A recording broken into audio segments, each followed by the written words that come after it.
Hey guys, welcome back to the Snapper & Chronicles. We're coming back at you with another Ratchet video. This time we got the Bonney. It's a Bonney USA T-703K, and this is the flex head version, the 3/8 flex head. Not so common, I guess. You don't see them that often. You see the regular 3/8 shorter version, non-flex, a lot, but this one you don't come across a lot. The knurling on this handle is pretty uniform all throughout, but it isn't very grippy. It's kind of flat top. The tops of the knurls are kind of flat, but kind of pretty good. This has a flex, but it has a stepped flex, spring and ball with indents, so it goes into positions. And unlike the flex I did a couple of videos ago, this has like an invisible pin, which they did pretty good. You can hardly see it there. You see the lines of the pin. Yeah, you can see a little bit better there. What else? This, I think, is a later on kind of Bonney because it has the straight line here on the switch. I think the earlier ones had like a tri-wing design for the switch lines here. And one thing I noticed about this is about 10 3/4 inches long. One thing I noticed about this is for something this size, 3/8 and this long, that the beam here is really thin. You see what I'm talking about? You can pick that up. See how thin the beam is right here. Kind of a little bit worrisome for something this long. Probably you're gonna use a little bit more torque than you would on a shorter ratchet. So this section right here being so thin, almost like a 1/4 inch size, you would expect. I don't know, kind of maybe I would thicken that up if I was designing this ratchet. But let's take a look inside and see what we see. It has the coil ring like that, which about 95% of these round heads, that's how they're held together, with the coil ring. And you just pop this out. Here are the teeth. The teeth, they look okay. They look pretty good. No, I would say maybe like 40 something teeth there. And it's pretty asymmetrical. There's no cutouts on either side. They're flat. Each side is flat, so theoretically you can put that in any which way you want, but usually the switch side goes with the leather side, so usually goes in like that. And over here we see the Bonney has a double pawl. See the pawls here? These pawls look like they're pretty big, pretty wide, not too bad. The tolerances look pretty good. There's not a lot of space where in between where the pawls fit and the pawl, so that's pretty good. And the ball detent looks well centered. And to take this apart, you're gonna push down on the pawls that are up and switch the detent. You see the plunger down there? You're gonna get that under this solid section here. So you press these pawls down, and then you do that, and now the plunger is underneath there, so you see the pawls are floppy, and this is where you gotta be careful. You wiggle this out.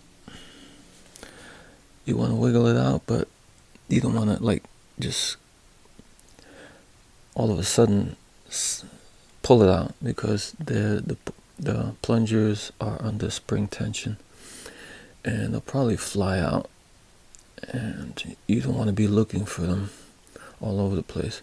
So I kind of cover all the open spaces with my fingers like that, in case it flies out, it hits my finger. And there it is. Here's the plunger on this side, and there's the plunger on the other side. And you see there's a little spring in between them. So they're hollow also, the plungers, so they fit like that. Pretty much, I'll leave it like that, just to save time, really. And over here you have the 2 pawls and the pins that hold them in. And I'm only going to take out 1 pawl, because I don't want to turn this into a long video, or too long of a video. And here are the pins for the pawl. They are chamfered on the ends, which make it easier to insert. And here is one of the pawls, has chamfered hole also. That's what it looks like on the bottom, and they're 3 teeth per side. Okay, put that back on.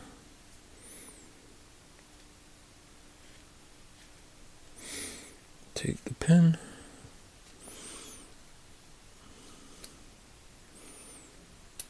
put that back in, and if you can put, I don't know if you can really see in there, but there's just a hole, has a chamfered hole.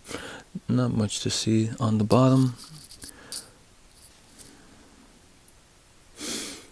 The tricky part again is to get this in. Let me grab some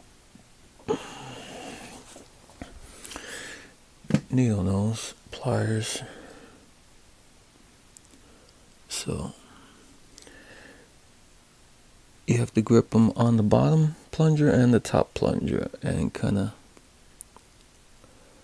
put them in. So you kind of hold them like that against the wall here. And now you just kind of press them in and then squish it in. And see if it's switching, and they're both switching, so we're good. Now you take this. Remember we said the switch side with the letters, and you kind of mash the pawls in a little bit to get it in.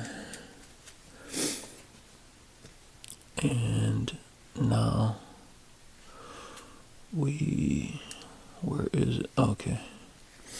Now we start the ring here. Kind of open it up on the bottom.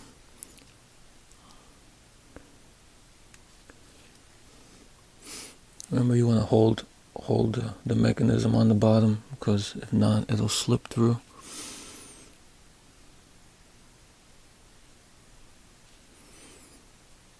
And just start it there on the lip and mash it around till it all goes down and clicks like that. Now you test it out, and you can hear the double pawls, see, ratcheting, click, click, click, click, the small clicks there for the double pawls, which make it sort of a fine tooth ratchet, I would say. So maybe 40 teeth, it has maybe 80 positions, which was pretty good for its day, back in the 60s and 70s. Well, there we have it. That's the Bonney USA T-703K. Oh, and before we go anywhere, I forgot. I'm trying to reach my goal, and my goal is 2,000 subscribers by sometime this century. So if you can do me a favor and hit the subscribe, hit the like, give me the HBO special. The HBO special is the help a brother out special. Help a brother out, hit the subscribe button so I can reach my goal and I can stop begging. Alright guys, that's all I got for now. Until next time.